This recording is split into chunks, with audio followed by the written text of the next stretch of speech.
114-ші сабақ разрядтан бір рет аттап өту арқылы жазбаша көбейту және бөлу алгоритмі. Сабақтың тақырыбы ғарышты бағындырушылар. Бірінші есеп. Кесте бойынша сұрақтарға жауап бер. Тоқтар Әубәкіров пен Айдын Аймағамбетов сағатпен өлшегендегі ұшу ұзақтығы қандай? Талғат Мұсабаевтың тәулікпен өлшегендегі жалпы ұшу қашықтығы қандай? Алдымен есепті бастамастан каналға тіркелуді ұмытпаңыздар. Сіздердің қолдауларыңыз біз үшін өте маңызды. Алдымен біз Тоқтар Әубәкіровтің ұшу ұзақтығын сағатқа айналдырайық. Яғни 7 тәулік, біз бір тәулікте 24 сағат бар екенін білеміз. Сонда 7-ні 24-ке көбейтіп, оған 22-ні қосайық. 7-ні 24-ке көбейтсек, бізде 168-ге тең. Және оған 22-ні қосайық. Сонда 168-ге 22-ні қоссақ, 190-ға тең. Сонда Тоқтар Әубәкіровтің сағатпен өлшегендегі ұшу ұзақтығы 190 сағат. Келесі Айдын Аймағамбетовтікі 9 тәулік 20 сағат. Яғни 9-ды 24-ке көбейтеміз, оған 20-ны қосамыз. Сонда 9-ды 24-ке көбейтсек, бізде 216. Оған 20-ны қосайық. Сонда бізде 236 сағатқа тең. Яғни Айдын Аймағамбетов 236 сағат ұшқан. Ал Талғат Мұсабаевтың тәулікпен өлшегендегі жалпы ұшу ұзақтығын табу үшін алдымен оның тәулік сандарын қосайық. Бірінші 125-ке 207-ні, одан кейін 7-ні қосайық. Сонда 125-ке 207-ні қоссақ 332, 332-ге 7-ні қоссақ 339 тәулік. Ал сағаттарын қосайық. Алдымен 22 сағатқа 12 сағатты қосамыз, одан кейін оған 22 сағатты қосамыз. 22-ке 12-ні қоссақ 36, 36-ға 22-ні қоссақ 58, 56. Яғни үшеуін қосайық, бізде 56 сағат шығады. Ал 56 сағатта бізде 2 тәулік және 8 сағат бар. Сонда 339 тәулікке 2 тәулікті қосатын болсақ, 341 тәулік 8 сағатқа тең. Келесі екінші есеп, өрнекті баған түрінде жаз және есепте. Бірінші 14 көбейтілген 5. 14-ті 5-ке баған түрінде көбейтейік. 5-ті 4-ке көбейтсек 20, 0 жазылады, 2 ойда. 5-ті 1-ге көбейтсек 5, оған 2-ні қоссақ 7-ге тең. Демек, бірінші есептің жауабы 70-ге тең. Кеттік. Келесі екінші есеп 18 көбейтілген 4. Яғни 4-ті 8-ге көбейтсек 32, 2 жазылып 3 ойда. 4-ті 1-ге көбейтсек 4, ойдағы 3-ті қоссақ 7. Яғни 72-ге тең. Келесі үшінші есебінде 64-ті 4-ке бөлсек 16-ға тең. 4-ші есепте 75-ті 5-ке бөлсек 15-ке тең. 5-ші есепте 24-ті 4-ке көбейтсек 96-ға тең. 6-ші есепте 26-ны 3-ке көбейтсек 78-ге тең. 7-ші есепте 96-ны 6-ға бөлсек 16-ға тең. 8-ші есепте 96-ны 8-ге бөлсек 12-ге тең болады. Келесі үшінші есеп. Есепте дұрыстығын тексер. Алдымен бірінші 14 сантиметрді 3-ке көбейтейік. 4-ті 3-ке көбейтсек 12, 2 жазылып 1 ойда. 3-ті 1-ге көбейтсек 3, ойдағы 1 мен 4. Яғни 42 сантиметрге тең. Келесі 222 килограммды 4-ке көбейтейік. 4-ті 2-ке көбейтсек 8, 8 және 8. Яғни 888 килограммға тең. Келесі үшінші есебінде 82 граммды 2-ке бөлсек 41 граммға тең. 4-ші есепте 72 миллиметрді 3-ке бөлсек 24 миллиметрге тең. 5-ші есепте 12 килограммды 5-ке көбейтсек 60 килограммға тең. Ал 6-ші есепте 433 метрді 2-ге көбейтсе 866 метрге тең. 4-ші есеп теңдеулерді шеш. Бізге күрделі теңдеу берілген. X бөлінген 9 тең болады. Бірінші амал бізде жақшаның іші. Яғни 45 азайтылған 18-ге 12-ні қоссақ 30-ға тең. X бөлінген 9 тең, 45-тен 30-ды азайтсақ 15-ге тең. Ал X-ті табу үшін 15-ті 9-ға көбейтеміз. Сонда X-тің мәні 135-ге тең. Орнына қояйық. 135 бөлінген 9 тең болады 45 азайтылған 18 қосылған 12. Сонда 15 тең болады 15-ге. Келесі екінші теңдеуде 100-ден 9-ды азайтамыз 91, сәйкесінше бөлу амалымен теңдеулерді шығарамыз.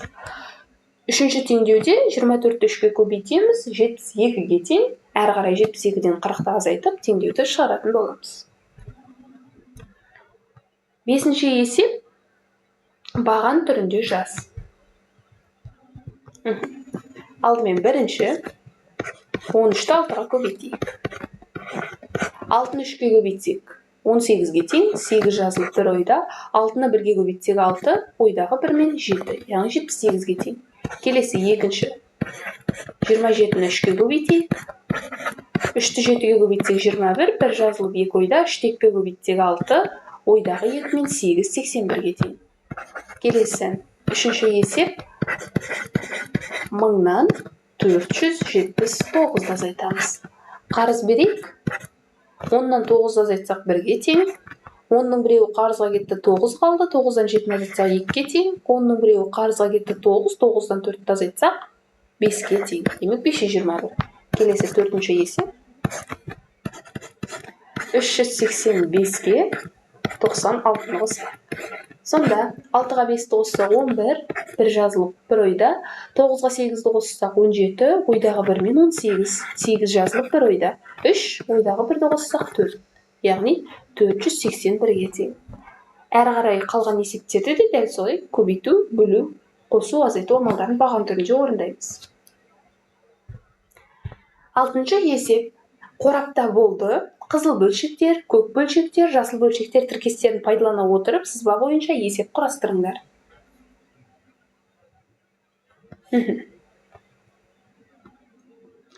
Қызыл бөлшектерді санын 25 деп алайық. Ал көк бөлшектер 39 болсын. Ал жасыл бөлшектер 27 қағаз болсын. Ал одан алдында 44. Сонда барлығы, яғни қанша болды? Шешуі. Барлығын табу үшін, яғни қызыл, көк, жасыл 3 түстің санын қосып шығамыз. 25 қосылған 39 қосылған 27. 25-ке 39-ды қоссақ 64, 64-ке 27-ні қоссақ 91-ге тең. Енді осы 91 бөлшектен 44-ті алынған, яғни 44-ті азайтайық. Сонда бізде 47-ге тең. Демек, жауабы 47 бөлшек. Келесі 7-ші есеп. Бос орындарды толтыр. 215 сантиметрде қанша метр сантиметр бар? Яғни 2 метр 15 сантиметр бар.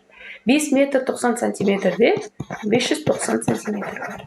Яғни біздің 1 метрімізде 100 сантиметр бар. Келесі 7 метр 1 дециметр, бұл 71 дециметрге тең. 20 сантиметрде 200 миллиметр бар. Келесі 240 метрде қанша сағат бар? 4 сағат бар. Өйткені біздің 1 сағатымыз 60 минутқа тең. Ал 240-ты 60-ға бөлсек 4-ке тең. 1 сағатымызда 60 минут бар дедік. 4 сағатта сонда 240, оған 2-ні қоссақ 242 минут бар. 8-ші есеп. Ұзындықтары 15 мм, 4 см 1 мм, 29 мм, 62 мм болатын кесінділер сыз. Ең қысқа кесіндіні, ең ұзын кесіндіден қаншалықты қысқа екенін анықта. Ең алдымен 15 мм, 4 см 1 мм-де 41 мм бар, 29 және 62. Яғни ең ұзыны бізде ол 62. Яғни ұзын кесіндіміз 62 мм. Ал ең қысқамыз 15 мм. Енді олардың бір-бірінен қаншалықты ұзын қысқа екенін анықтау үшін бір-бірінен азайтайық. Яғни 62-ден 15-ті 47 см. Демек, ең ұзын қысқа кесінді, ең ұзын кесіндіден 47 сантиметрге қысқа. 9-шы есеп. Тиісті жерлерге теңдіктер тура болатындай жақшалар қой. 9-ға 8-ді көбейтсек 72-ге тең. Ал 72 12-ні 4-ке бөлсек 3-ке тең. 72-ке 3-ті қоссақ 75, оған 2-ні қоссақ 77, яғни 74 өрнегіміз шықпайды.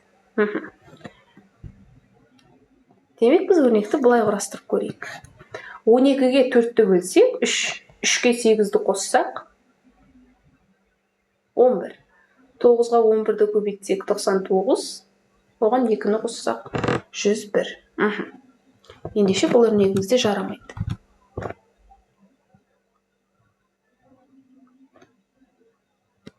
Так, былай құрып көрсек, 9-ға 8-ді көбейтсек 72, 72-ге 12-ні қоссақ 84, 84-ті 4-ке бөлсек 21, 21-ге 2-ні қоссақ 23. Яғни бұл өрнегіміз дұрыс шықты. Келесі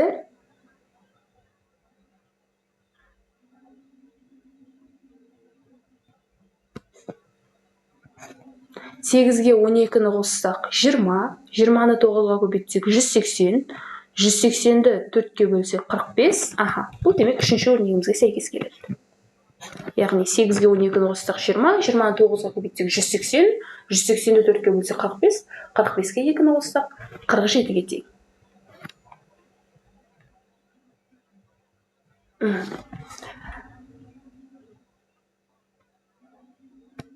Былай жасайық.